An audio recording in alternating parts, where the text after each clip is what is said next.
तो आज poultry farm में जो इमरजेंसी वाले जो मेडिसिन यूज होने वाला है उसके बारे में हम डिस्कस करेंगे। तो पहले देखेंगे उसका वैक्सीन लिस्ट और देन देखिए मल्टीविटामिन हो गया, एंटीबायोटिक, उसके बारे में देखेंगे। तो पहले हम देखें स्क्रीन में जो शो हो रहा है आपको वही वैक्सीन का लिस्ट। तो डे 1 to लेके 7 डे तक हम रानीखेत का देते हैं, मतलब जब चिक्स डिलीवर होगा 1 दिन से लेकर 7 दिन के अंदर हम देंगे रानीखेत का। सेकेंड डे 8 से लेकर 14 डे तक देंगे हम गुम्बारो का। एंड थर्ड डोज जो होगा 15 दिन से लेकर 21 दिन तक वो रानीखेत का जो लासोटो का, मतलब रानीखेत का सेकेंड डोज बोलते हैं, उसका नाम है लासोटा। आफ्टर 35 डे जो लोग अंडे के लिए या कुछ आगे रखना चाहते हैं, ज़्यादा दिन जो लोग रखना चाहिए, मीट के प्रोपोर्शन में तो चलेगा, ये फोर्थ वाला देने से भी चलेगा, नहीं देने से भी चलेगा, मतलब अच्छा होगा हम देंगे तो। मगर आफ्टर 35 डे बाद हम फॉल पॉक्स दे देते हैं जो ज़्यादा दिन तक मुर्गी को रखते हैं, कभी ना आए ये डिजीज बोल के। तो ये वैक्सीन लिस्ट हो गया जो कोई इम्पोर्टेंट हो गया ये वाला सब, क्योंकि हम जब हम बड़े पैमाने पे करते हैं कभी कभी क्या होता है डिजीज आ जाता है, तो इस डिजीज़ की वजह से भारी नुकसान आ जाता है, क्योंकि हम छोटी पैमाने पे करते नहीं, 1000, 2000, 3000, 4000 की जो फार्म होता है, कभी कभी ये वाला डिजीज रानीखेत का हो गया, लासोटा का हो गया, गुम्बारो का हो गया, एक कम से कम आके 70-80% मुर्गी भी खराब होने का चांस रहता है। देन वैक्सीन के बाद हम देखेंगे एंटीबायोटिक, क्योंकि जब डेफिशिएंसी रहती है हम बड़े पैमाने पे, हम जब बड़े मतलब लार्ज क्वांटिटी में हम रखते हैं तो उसका जो फ्री रेंज नहीं होता हमारे पास, तो मल्टीविटामिन की कमी रहती है, इसलिए हमें मल्टीविटामिन, विटामिन ई हो गया, एंटीबायोटिक, कुछ इंजरी हो गया, कोई जुकाम पकड़ लिया, ज़्यादा हार्ट टेस्ट में आ जाते हैं, तभी हम एंटीबायोटिक यूज करते थे। तो एंटीबायोटिक यूज करने से क्या होता है, जल्दी से चूजा मरते नहीं, रिकवर हो जाते हैं, क्योंकि देसी में इतना ज़्यादा प्रयोग करते नहीं हैं, क्योंकि ज़्यादा प्रयोग करने से एंटीबायोटिक क्योंकि ग्रोथ थोड़ा रुक जाता है, इसलिए कम करते हैं। किंतु मल्टीविटामिन और विटामिन ई का हम कर सकते हैं। तो एंटीबायोटिक में पहले हम देखते हैं एक एंटीबायोटिक जो रहता है उसको लिक्जिन पाउडर बोलते हैं, स्किन में आप शो हो रहा है ये वाला लिक्जिन पाउडर,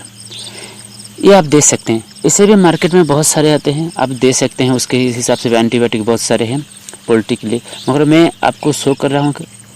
मैं ये आपको खरीदने के लिए नहीं तो बोलूँगा, मगर आप कर सकते हैं, क्योंकि मैं ये प्रोमोशनल नहीं है, जो चाहे तो आप कोई भी कंपनी का एंटीबायोटिक या मल्टीविटामिन या कोई भी आप यूज कर सकते हैं, मार्केट में बहुत कुछ आता है।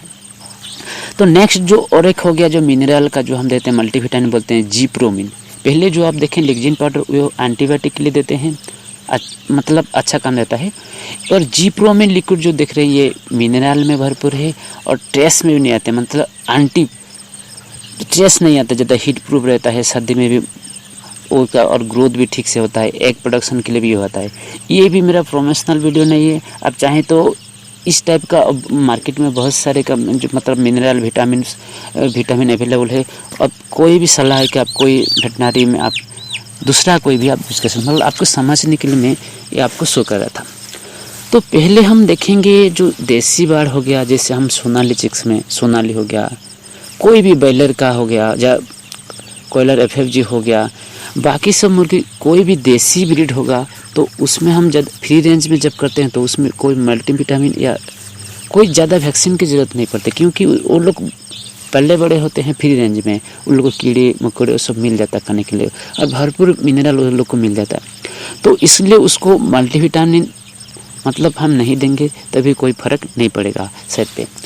मगर हम उसको वैक्सीन सबसे ज़रूरत है। इसलिए हमें अब जो आप देखें पहले ही स्क्रीन पे रानीखेत का, लासोटा का और गुम्बारो का, ये तीनों वैक्सीन देना चाहिए, क्योंकि हमें जब लार्ज क्वांटिटी में जब हम करते हैं तभी डिजीज आने का चांस रहता है। तो इसलिए जब भी हम करें पोल्ट्री का तभी ये वैक्सीन जरूर लगाए, क्योंकि उसका प्राइस भी बहुत कम है, जैसे 500 डोज का 78-80 रुपीज़ में आ जाता है, जो गुम्बारो का हो गया 150 के अंदर आ जाता है GST मिला के इंक्लूसिव में, ये सब आ जाता है। इसलिए हम वैक्सीन जरूर करना चाहिए, तीनों वैक्सीन का बहुत काम है। और जो लॉन्ग टर्म में रखते हैं अंडे के लिए, अंडे की पर्पज में, तो वो लोग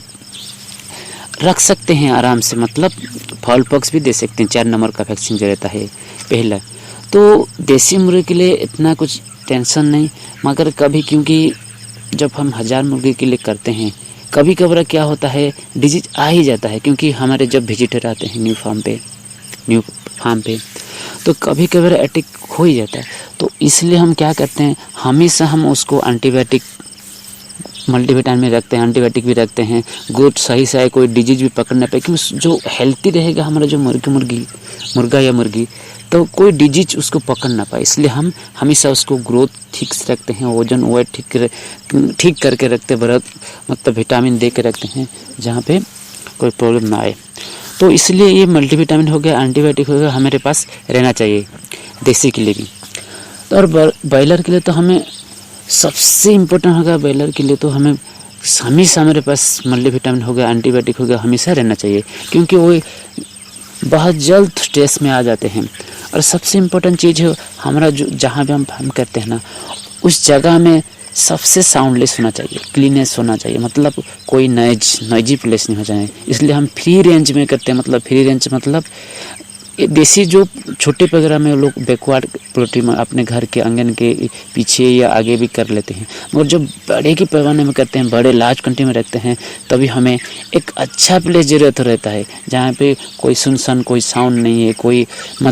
धूल मिट्टी का जगह नहीं होना, कोई हॉर्न नहीं होना चाहिए, ऐसे जगह हम मतलब सिलेक्ट करते हैं। तो इसलिए हमें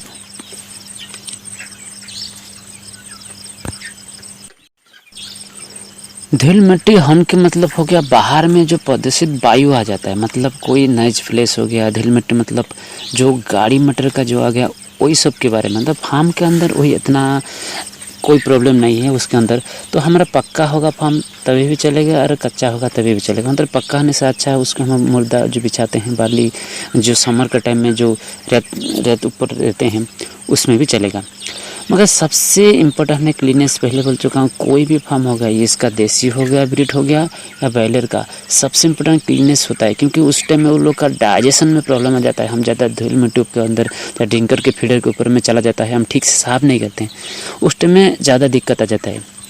तो ये मेडिसिन जो हम डिस्कस किए बहुत इम्पोर्टेंट है, क्योंकि वैक्सीन तो सबसे इम्पोर्टेंट है जो हम वैक्सीन करना चाहिए, क्योंकि हम लार्ज क्वांटिटी में जब रखते हैं, कभी कभार क्योंकि डिजीज़ तो बोल के नहीं आता है, कभी कभार आ जाता है, तो उस टाइम में जब आने के बाद डिजीज हम जब करते हैं तभी बहुत देर हो जाता है, तभी तक रुकना मतलब डिजीज को थोड़ा डिफ़िकल्ट हो जाता है। तो इसलिए पहले कर देना चाहिए। और मल्टीविटामिन वो आपके बाढ़ के हिसाब से कैसे ग्रोथ हो रहा है, क्या हो रहा है, उसके हिसाब से आप कर सकते हैं। तो वीडियो थोड़ा ज़्यादा लंबा हो जाएगा, इसलिए हम नेक्स्ट पार्ट भी हम देखेंगे बाकी सब और क्या क्या ध्यान देना चाहिए, और क्या क्या हम कौन सी चीज़ में देखना चाहिए बाढ़ के लिए, उसके बारे में डिस्कस करेंगे। अच्छा लगे तो आप लाइक कर सकते हैं, और पोल्ट्री कम्युनिटी से तो आप सब्सक्राइब कर सकते हैं, कमेंट कर सकते हैं और शेयर भी कर सकते हैं। थैंक यू वीडियो देखने के लिए।